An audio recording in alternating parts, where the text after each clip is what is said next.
Assalamualaikum warahmatullahi wabarakatuh.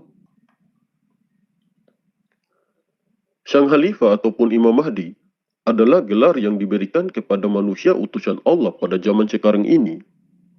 Dan seorang manusia yang menjadi Khalifah Allah, yang akan menjadi sebagai tangan dan kakinya di muka bumi ini, hanyalah manusia biasa-biasa saja. Beliau bukanlah dari kalangan ulama ataupun kiai, dan bukanlah ahli fikih ataupun ahli hadis. Beliau bukanlah manusia yang hebat, dan bukanlah manusia yang pintar dalam segala ilmu. Dari kecil hingga tumbuh dewasa, beliau selalu dijaga dan dilindungi oleh Allah Subhanahu wa Ta'ala. Beliau menjalani kehidupannya layaknya seperti manusia pada umumnya. Manusia yang mendapat gelar sebagai Imam Mahdi ataupun Al-Mahdi sudah tentu adalah manusia yang sangat dicintai oleh Allah Subhanahu wa Ta'ala. Dari kecil pasti beliau juga diajarkan oleh orang tuanya cara beribadah kepada Allah dan cara menjadi manusia yang baik dan bermanfaat untuk orang lain. Sewaktu dewasa, beliau tidak pernah menyadari bahwa dirinya adalah manusia yang akan menjadi pilihan Allah, yang dipilih untuk menjadi khalifah Allah, yang akan menjadi sebagai tangan dan kakinya di muka bumi ini.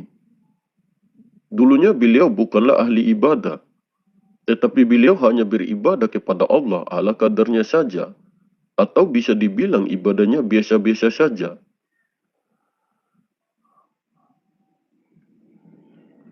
Dulunya beliau sering keluar dan bermain dengan teman-temannya.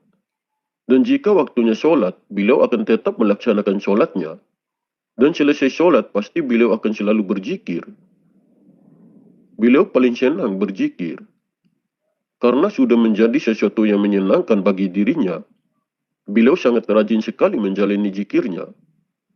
Pagi, siang, dan malam, beliau selalu berzikir. Yang hingga pada akhirnya, beliau akan merasa sedih dan menangis jika sehari saja tidak berzikir.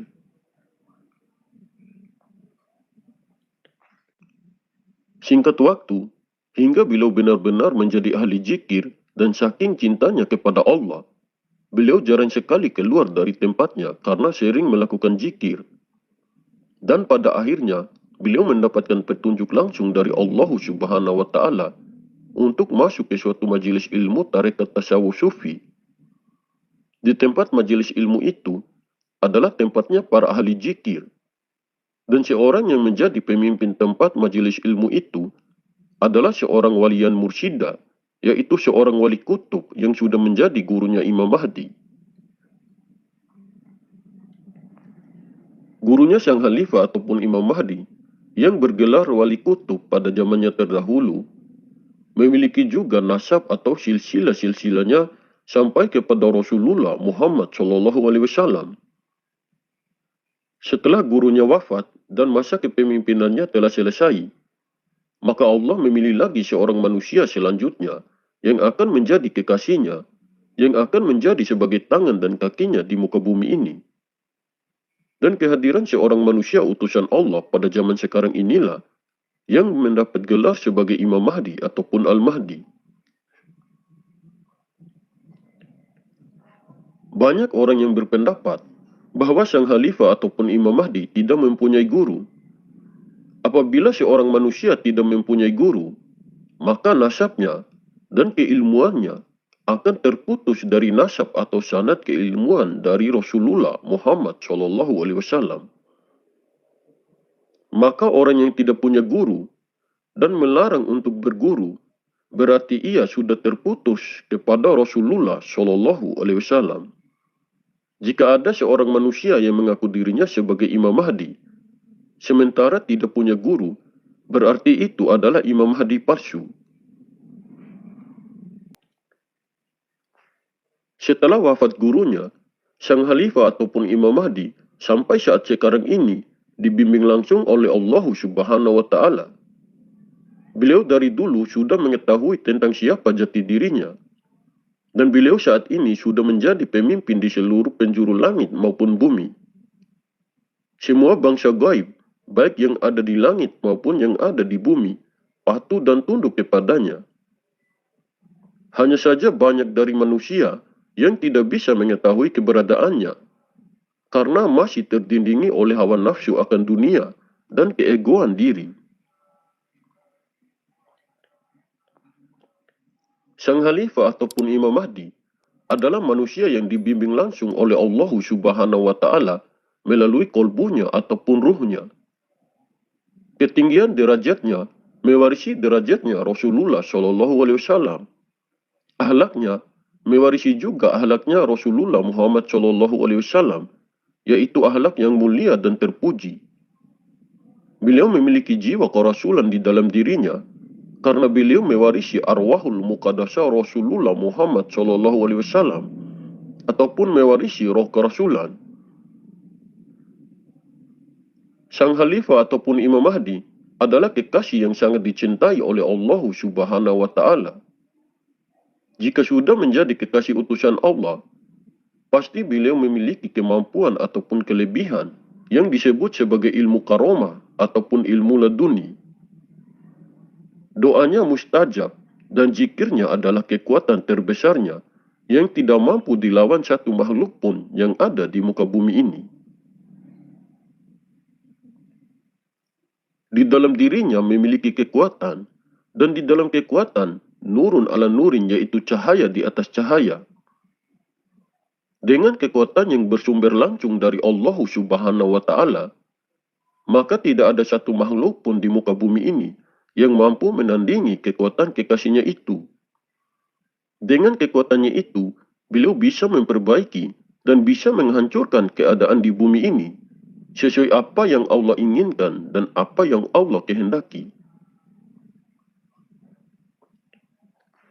Sang Khalifah ataupun Imam Mahdi dan para pasukannya berperang tidak menggunakan kekuatan fisik yang hebat, tetapi menggunakan kekuatan rohani yang hebat. Beliau tidak akan menyebabkan pertumpahan darah di bumi ini, karena beliau hadir untuk membawa kedamaian dan kejujuran ke tengah umat, dan beliau akan menjadi sebagai rahmat bagi seluruh alam.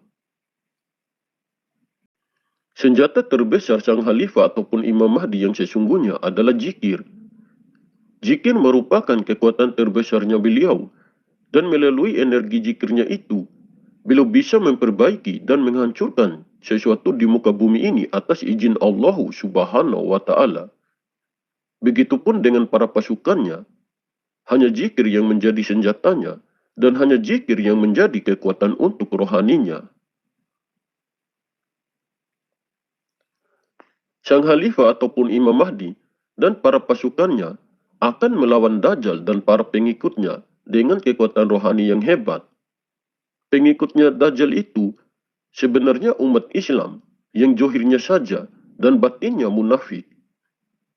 Mereka menyembunyikan dirinya di balik nama agama. Mereka berpenampilan seperti orang alim, padahal di dalam hatinya dipenuhi kebencian terhadap orang-orang Islam. Sang Khalifah ataupun Imam Mahdi saat sekarang ini tidak terlalu banyak duduk berzikir, karena memang beliau belum mau bertindak. Beliau belum mau bertindak disebabkan dirinya belum dilantik secara zahir di tempat majelis ilmu tempatnya berguru dulu. Jika beliau sudah dilantik, maka saat itulah beliau segera bertindak dan akan terus-menerus menjalankan zikirnya. Jika beliau sudah bertindak, maka beliau akan jarang keluar dari tempat zikirnya. Beliau akan keluar jika waktunya untuk menjadi imam sholat dan ketika memimpin zikir. Dengan kekuatan zikirnya itulah, beliau bisa memperbaiki segala kekacauan dan kerusakan yang sudah terjadi di muka bumi ini. Melalui energi zikirnya itulah, beliau bisa menormalkan kembali keadaan alam di bumi ini. Wujud dohirnya hanyalah manusia biasa-biasa saja, tetapi ruhani atau sukmanya sangat luar biasa. Jadi hanya melalui kekuatan rohaninya itu, dengan terus-menerus berzikir, beliau bisa menormalkan kembali keadaan alam di bumi ini. Zikir adalah santapan rohani yang bisa memberikan kekuatan yang hebat pada diri batin kita. Apabila zikir sudah masuk dalam diri kita, maka Allah pasti akan menyelimuti hati dan jiwa kita dengan cahaya yang terang menyilaukan. Jadi yang harus kita pahami, bahwa senjata dan kekuatan terbesarnya sang Khalifah ataupun Imam Mahdi dan para pasukannya adalah zikrullah. Metode zikir yang dijalankan oleh beliau dan para pasukannya bukanlah zikir sembarangan, tetapi metode zikir yang dulunya sering dilakukan oleh baginda Rasulullah Muhammad SAW. Makanya metode zikir yang dijalankan oleh beliau dan para pasukannya memiliki energi kekuatan yang sangat dahsyat.